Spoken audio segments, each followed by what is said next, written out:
Very good morning to everyone. Welcome back at BBVN online classes. आज अपन बात करते हैं अकाउंटेंसी क्लास 11th की। इन आवर प्रीवियस क्लास अपन ने जीएसटी से रिलेटेड डिस्कशन किए थे, न्यूमेरिकल क्वेश्चन किए थे। उसी टॉपिक को आज अपन दोबारा से रिकॉल करते हैं एक न्यूमेरिकल क्वेश्चंस के साथ में। देखिए क्वेश्चंस मैंने यहाँ लिख रखा है। पहला क्वेश्चन ट्रांजेक्शन्स हैं, जो ट्रांजेक्शन्स लिखे हैं। पहला ट्रांजेक्शन है goods purchased for ₹5,000 were used by the proprietor for personal use. Second transaction लिखा हुआ है ₹200 due from Hari are bad debts, GST not levied, यानी कि इसके ऊपर जीएसटी का कैलकुलेशन नहीं करना है। नीचे एक इसके ऊपर लिखा है अपन ने, पहले मैं क्वेश्चन आपको पूरा एक्सप्लेन कर देता हूं। थर्ड ट्रांजेक्शन लिखा हुआ है गुड्स अनइंश्योर्ड फॉर ₹3,000। ये 3,000 क्या है? परचेज कॉस्ट है, यानी कि उसकी सेलिंग प्राइस नहीं है, अपनी कॉस्ट प्राइस दी हुई है। वर डिस्ट्रॉयड बाय फायर, ठीक है। फोर्थ ट्रांजेक्शन लिखा हुआ है goods costing ₹1,000 damaged by fire and insurance company accepted claim of ₹800 and check received from insurance company, यानी कि कंपनी ने एक्सेप्ट, क्लेम को एक्सेप्ट करना और उससे चेक रिसीव करना दोनों अलग अलग बातें होती हैं। आप क्लियर कट ध्यान से सुने। इंश्योरेंस कंपनी का क्लेम एक्सेप्ट करना और फिर उसका चेक रिसीव होना, दोनों में डिफरेंस है। पहली चीज ये है कि अगर इंश्योरेंस कंपनी ने सिर्फ क्लेम एक्सेप्ट किया है, यानी कि सिर्फ अपन एक्सेप्ट की एंट्री करेंगे, क्लेम एक्सेप्ट के, पैसा रिसीव्ड तो हुआ ही नहीं, रिसीव्ड की एंट्री नहीं करेंगे। लेकिन इन दिस ट्रांजेक्शन अपने पास में क्या है? चेक रिसीव्ड हो गया, यानी कि अपन को रिसीव्ड की भी एंट्री करनी है। फिफ्थ ट्रांजेक्शन लिखा है goods costing ₹500 given as charity, charity में दे दिया। अब आगे लिखा हुआ है six transaction paid landlord ₹1,500 as rent. नीचे लिखा हुआ है all transaction except otherwise stated, जिसको कि कहा गया हो उसको छोड़कर, are subject to levy of CGST and SGST at the rate of 9% each, यानी कि इन सारे ट्रांजेक्शन्स के ऊपर आपको CGST और SGST at the rate of 9% की रेट से कैलकुलेट करनी है, एक्सेप्ट वन ट्रांजेक्शंस, कि एक ट्रांजेक्शन को छोड़कर। और वो कौन सा है? सेकंड नंबर पर। क्यों? क्योंकि उसके आगे अपने को कहा रखा है कि भाई इसके ऊपर आपको जीएसटी का कैलकुलेशन नहीं करना है। क्लियर है? क्वेश्चन समझ में आया?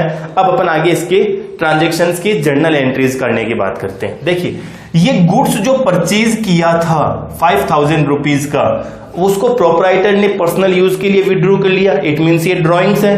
लेकिन जब ये गुड्स परचेज किया होगा तो उसके ऊपर अपन ने जीएसटी का पेमेंट भी किया होगा, यानी कि उस टाइम पर अपन purchase account debit, input CGST, input SGST account debit to cash का पेमेंट किया था, जर्नल एंट्री करी थी। अब उस गुड्स को अपन ने पर्सनल यूज के लिए विड्रॉ कर लिया, यानी कि वो गुड्स रीसेल पर्पज में काम में नहीं आया। जब ये रीसेल के पर्पज काम नहीं आया तो इसके ऊपर जीएसटी का कलेक्शन भी नहीं होगा। अब जीएसटी का कलेक्शन दोनों साइड से होना चाहिए। जब इनपुट है तो आउटपुट भी आना चाहिए, आउटपुट तो आएगा ही नहीं आएगा ना, क्योंकि विड्रॉवल है for personal use by the proprietor. तो जब प्रोप्राइटर ने पर्सनल यूज के लिए विड्रॉ किया, यानी कि प्रोप्राइटर पेमेंट तो करेगा नहीं करेगा, तो वो जीएसटी का पेमेंट भी नहीं करेगा। इट मींस जो इनपुट अपन ने ₹5,000 पर स्टार्टिंग में जब गुड्स परचेज किया था तब डेबिट किया था, उसको वापस रिवर्स कर अकाउंट को नील करना होता है। क्लियर है? देखिए समझिए जर्नल एंट्री से, यानी कि पहला ट्रांजेक्शन अपना, अपन ने क्या किया? ड्रॉइंग्स करी है, गुड्स विड्रॉ, तो अपन एंट्री कर लेंगे drawings account debit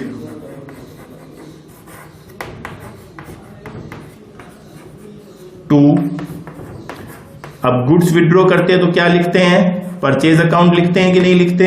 to purchase. अब यहां पर ये सब आप कहोगे सर इनपुट जीएसटी तो हमेशा डेबिट होता था, अब क्रेडिट कैसे होने लग गया? क्योंकि अपन ने जो स्टार्टिंग में एंट्री करी थी, तब अपन ने क्या एंट्री करी थी? स्टार्टिंग में जब गुड्स परचेज करते हैं तो क्या एंट्री करी होगी?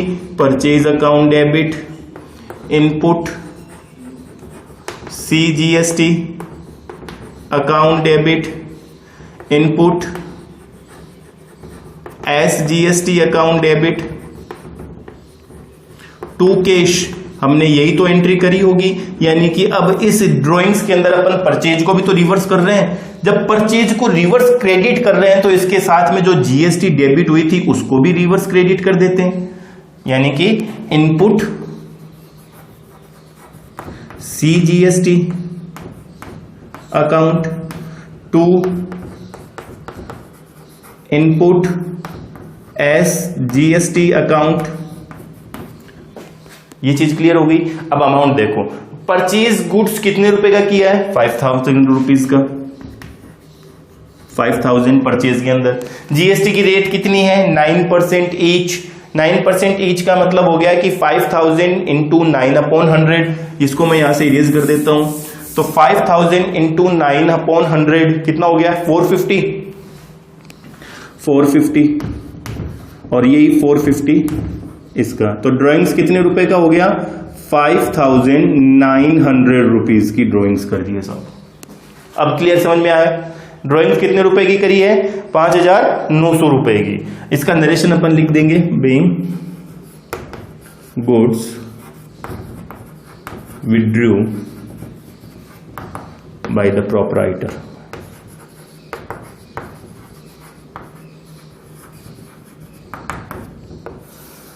फर्स्ट ट्रांजैक्शन की जर्नल एंट्री हो गई। सेकेंड ट्रांजैक्शन का क्या लिखा हुआ है? ₹200 due from Hari are bad debts, जो डूब गए, और इसके ऊपर जीएसटी का कैलकुलेशन ही नहीं करना है, तो सिंपल बेड डेट्स की एंट्री करनी है। अब सिंपल बेड डेट्स की एंट्री क्या करते हैं अपन? Bad debts account debit,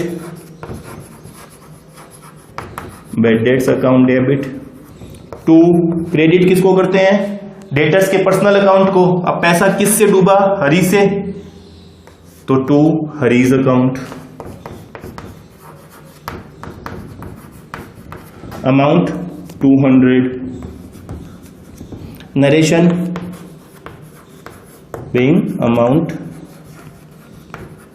bad debts. Narration लिख दिया। थर्ड ट्रांजैक्शन की एंट्री कर लेते हैं अपन। थर्ड ट्रांजैक्शन क्या लिखा हुआ है? Goods uninsured of ₹3000 were destroyed by fire. अब ये जो हमारा गुड्स था अनइंश्योर्ड था, इंश्योरेंस करवा नहीं रखी थी, तो सीधा सीधा लॉस हो गया, यानी कि अपन एंट्री कर देते हैं लॉस बाय। अब ये किस वजह से हुआ था? डिस्ट्रॉयड बाय फायर, यानी कि loss by fire account debit to purchase account. Goods destroy हुआ है, to input CGST account, to input SGST account. अब साहब गुड्स कितने रुपए का डैमेज हुआ? अपना 3000 रुपीज का, यानी कि परचेज में 3000 अमाउंट आ जाएगी। जीएसटी की रेट कितनी है? 9%। जब ये 9% की जीएसटी की रेट है, तो इसका मतलब इसका हो गया 3000 इंटू 9/100, 270। ये हो गया 270, ये हो गया अपना 3540। नरेशन अपन लिख देंगे, being goods destroyed by fire. Clear है? यानी कि अपन ने क्या किया, जब ये गुड्स परचेज किया था उस टाइम पर purchase account debit, input CGST account debit, input SGST account debit to cash किया था। अब वो गुड्स इंश्योर्ड है नहीं, यानी कि इंश्योरेंस कंपनी कोई क्लेम एक्सेप्ट करेगी नहीं। जब एक्सेप्ट करेगी नहीं तो ये टोटली लॉस है, तो लॉस को अपन ने क्या किया? डेबिट कर दिया। और उस टाइम पर उतनी अमाउंट से अपन ने जीएसटी को डेबिट किया था, उसको वापस रिवर्स कर इनपुट GST अकाउंट और SGST अकाउंट को अपन नील कर लेते हैं। क्लियर है? अब देखिए अगला transaction.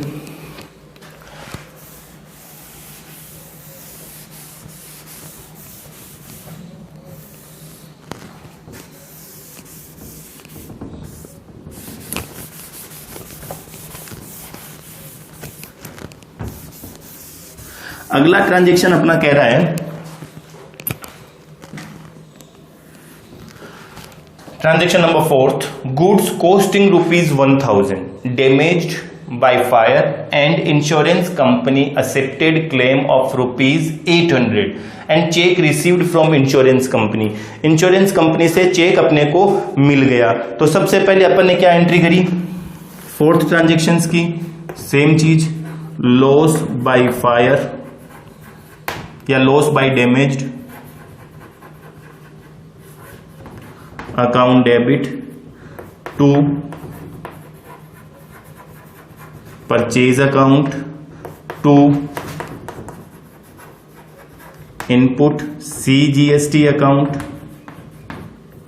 To input SGST account. अब गुड्स कितने रुपए का डैमेज हुआ? 1000 रुपीज का, यानी कि परचेज को क्रेडिट कर दिया 1000 रुपीज से। 1000 रुपीज का 9% की रेट से CGST 90 रुपीज और 90 रुपीज ही SGST, यानी कि टोटल अमाउंट हो गया 1180 का। नरेशन अपन लिख देते हैं, बीइंग गुड्स डैमेज्ड। अब इसी के अंदर आपने इंश्योरेंस कंपनी के पास में क्लेम किया होगा, तो क्लेम एक्सेप्ट करने की एंट्री जब अपन करेंगे तो अपन एंट्री करेंगे insurance company account debit, insurance company account debit to loss by damage account. इसी की सेकेंड एंट्री। और ये अपन ने क्लेम कितने रुपीस का किया है? पूरे 1000 रुपीस का। क्लेम तो 1000 का ही किया होगा आपने। जब 1000 का क्लेम कर रहे हैं तो इनपुट GST नहीं करेंगे क्या साथ में? यानी कि लॉस बाय डैमेज को कितने से रुपए से डेबिट किया है? 1180 से। यानी कि यहां पर अपने को क्लेम भी कितना करना है? 1180 का। समझ में आ गई बात? 1000 का क्लेम क्यों नहीं कर रहे? क्योंकि हमने GST को डेबिट किया था और इस GST को वापस रिवर्स भी तो किया है, यानी कि टोटल लॉस हमारा कितना हुआ? 1180 का हुआ ना, तो 1180 का क्लेम किया है। यानी कि अब अपन नरेशन लिख देते हैं, बीइंग क्लेम लॉस्ड। अब इसी की थर्ड एंट्री इंश्योरेंस कंपनी से चेक रिसीव करने की, तो चेक रिसीव करने की एंट्री अपन ने कर दी बैंक अकाउंट डेबिट। चेक कितने रुपए का रिसीव किया? 800 का, यानी कि 800 loss by damage account debit. अब लॉस कितना हो गया? सब 1180 में से 800 रुपीज आपको मिल चुके, तो लॉस कितना हो गया? 380 रुपीज का। अब ये पैसा दिया किसने? इंश्योरेंस कंपनी ने, तो टू इंश्योरेंस कंपनी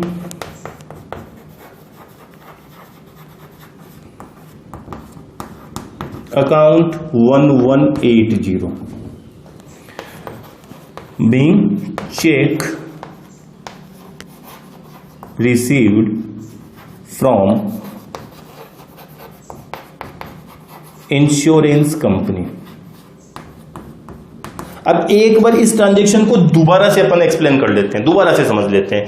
आप कहोगे सर एक ट्रांजैक्शन के अंदर अपने को 3 एंट्री करनी पड़ी, तो अपने 3 एंट्रीज करिए। क्यों करिए? देखो, सबसे पहले क्या लिखा? Goods costing 1000 damaged by fire, damage हो गया तो अपन ने लिख लिया लॉस बाय फायर और या loss by damaged account debit 1180।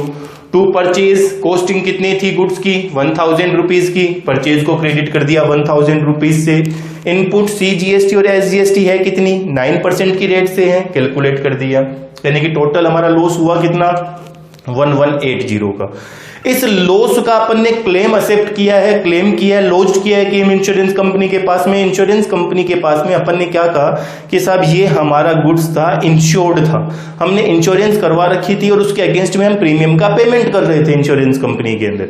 तो वो चीज का जब पेमेंट लॉस हो गया उसकी वजह से अपन ने क्या किया? वो क्लेम इंश्योरेंस कंपनी के पास लॉन्च किया कि साहब ये हमारा गुड्स जल गया था या डैमेज हो गया था, उसका हमारे को क्लेम मिलना चाहिए। तो क्लेम लॉस्ड करने की एंट्री। अब insurance company account debit to loss by fire या डैमेज्ड अकाउंट 1180। इंश्योरेंस कंपनी ने अपना इन्वेस्टिगेशन के बाद में उस क्लेम के ऊपर जो कि आपने क्लेम किया कितने का था? 1180 का। इंश्योरेंस कंपनी ने एक्सेप्ट किया 800 रुपीज का। अकॉर्डिंग टू इंश्योरेंस कंपनी जो लॉस हुआ है आपका वो 800 रुपीज का हुआ है। कंपनी ने 800 रुपीज का क्लेम एक्सेप्ट कर लिया, और क्लेम एक्सेप्ट करने के बाद अगर ये ट्रांजेक्शन यहीं खत्म हो जाता, insurance company accept claim of ₹800, तब अपन ये थर्ड एंट्री नहीं करते। अभी बताया था दोनों चीजें अलग है, क्लेम एक्सेप्ट करना और पेमेंट रिसीव करना। अब अपन इंश्योरेंस कंपनी ने, लेकिन इस ट्रांजेक्शन में इंश्योरेंस कंपनी ने अपने को चेक दे दिया, यानी कि अपने पास पैसे आ गए होंगे, तो अपन थर्ड एंट्री भी कर रहे हैं। बैंक अकाउंट डेबिट, अब कितने रुपए दिए इंश्योरेंस कंपनी ने? 800। क्लेम कितने का किया था अपन ने? 1180 का किया था, यानी कि 380 रुपीज जो डिफरेंस है वो हमारा लॉस रह गया। सब लॉस रह गया, वापस डेबिट कर दिया उस लॉस को। और पैसा दिया किसने? इंश्योरेंस कंपनी ने, तो टू इंश्योरेंस कंपनी 1180। इस तरीके से इस एक ट्रांजेक्शन के अंदर अपने को 3 एंट्रीज करनी है। क्लियर है?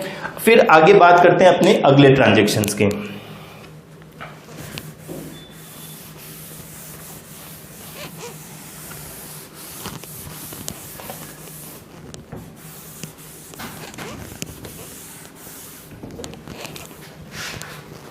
देखिए अगला ट्रांजेक्शन अपना कौन सा है?